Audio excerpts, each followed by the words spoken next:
समय बदल गया है। अब अगर हमारे अधिकारों पे कहीं से भी हमला होगा तो हम लोग चुप बैठने वाले नहीं हैं। जब 10% आर्थिक आधार पर आरक्षण आप सामान्य जाति के बच्चों को दे सकते हैं, सामान्य जातियों को दे सकते हैं, तो 10% आरक्षण आप अति पिछड़ी और अति दलित जातियों को क्यों नहीं दे सकते? सरकार ये बताए। और अभी ये आंदोलन खत्म नहीं हुआ है।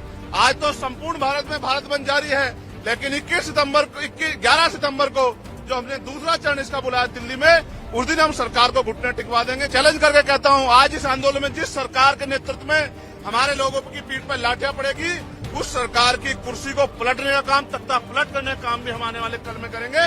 इस बात का भी मैं सरकार को चैलेंज देता हूं, मेरी बात को याद रखना। मैं सरकार का विरोधी तो हूं। जब तक सरकार जिम्मेदारी से कोई काम नहीं करेगी, हम सरकार की नीयत पे शक करते हैं, हम सरकार का भरोसा नहीं करेंगे। चंद्रशेखर, आप यहाँ क्यों आए हैं? मैं यहाँ जिस समाज ने सड़कों पे उतर के इस केंद्र की सरकार को और सुप्रीम कोर्ट में बैठे जजों को ये बताने का काम किया है कि समय बदल गया है। अब अगर हमारे अधिकारों पे कहीं से भी हमला होगा तो हम लोग चुप बैठने वाले नहीं हैं। उसी सरकार को ये बताने कि जब समाज सड़कों पे रहेगा तो उनके नेता भी बंगलों में, महलों में नहीं बैठेंगे, वो भी सड़कों पे रह के समाज का संरक्षण करेंगे।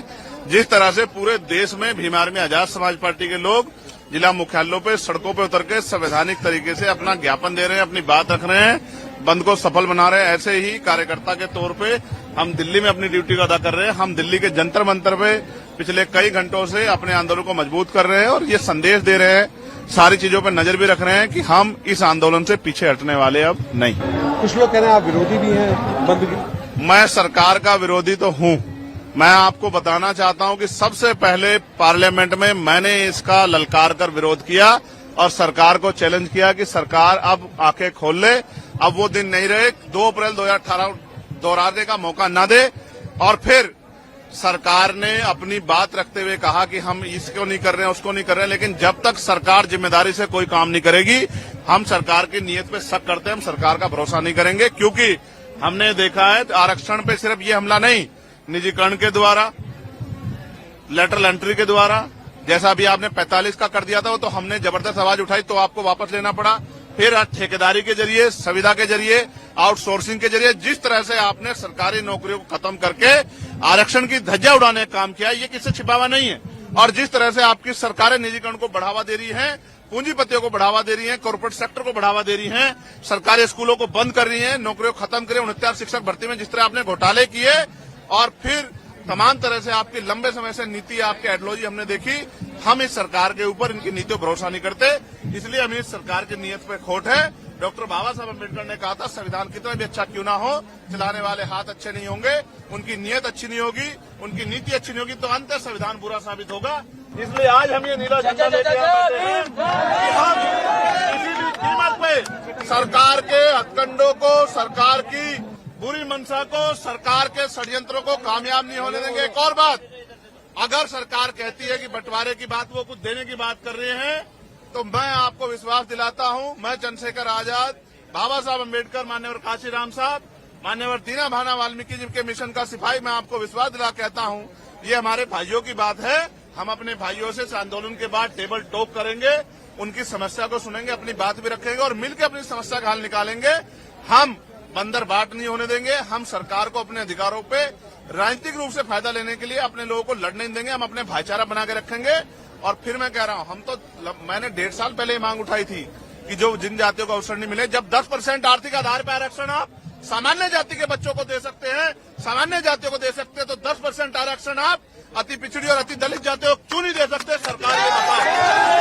लेकिन सरकार ने की मंशा ही कभी ये नहीं थी। सरकार की मंशा तो जातिगत आरक्षण को खत्म करने की है। सरकार की मंशा तो जातिगत आरक्षण को खत्म करके, हमारी संवैधानिक ताकत खत्म करके, आर्थिक आधार पर आरक्षण लागू करके अपने लोगों को फायदा देने की है। सरकार की मंशा तो लेटर एंट्री करके हमारे लोगों को सिस्टम से निकाल के, अपनी विचारधारा के लोगों को सिस्टम में बिठा के, और पॉलिसी मेकिंग में जब उनके लोग बैठे होंगे तो हमारे लिए पॉलिसियां नहीं बनेंगी। इसलिए हमें सरकार की नीयत पे खोट है। हम अपने भाइयों के साथ खड़े हैं। अगर हमारे भाइयों को हिस्सा देने की बात आएगी तो हम अपना हिस्सा भी उनको दे देंगे, लेकिन सरकार की नीयत के खोट को और सरकार की प्रणालियों को हम लोग लागू नहीं होने देंगे। और अभी ये आंदोलन खत्म नहीं हुआ है। आज तो संपूर्ण भारत में भारत बंद जारी है, लेकिन 11 सितम्बर को जो हमने दूसरा चरण इसका बुलाया दिल्ली में, उस दिन हम सरकार को घुटने टिकवा देंगे। अगर आज सरकार ने घुटने टेके, उसके बाद जब पार्लियामेंट का सेशन चलेगा, आप मेरी बात को याद रखना, हम सरकार को घुटने टिकवाने के लिए एक इतनी बड़ा जन समर्थन यहाँ दिल्ली में जुटाएंगे कि सरकार की आंखें खुल जाएंगी, नींद खुल जाएगी, और हम अपने आरक्षण पे, अब अपने अधिकारों पर किसी भी तरह की जो है हमला बर्दाश्त नहीं करेंगे। अपनी भाईचारे को बना के रखेंगे, अपनी एकता को बना के रखेंगे, और दुश्मन की चालों को भी कामयाब नहीं होने देंगे। मैंने सरकारों को ये भी कहा है, जिस तरह लाठियां बिहार में हमारे लोगों पे मार रहे हो, हमारे लोगों को पीटने के चक्कर में एसडीएम को ही पुलिस ने पीट दिया, ये जो लाठी मारने की प्रथा है, इसका भी सूद समेत हम लोग जवाब देंगे आने वाले कल में।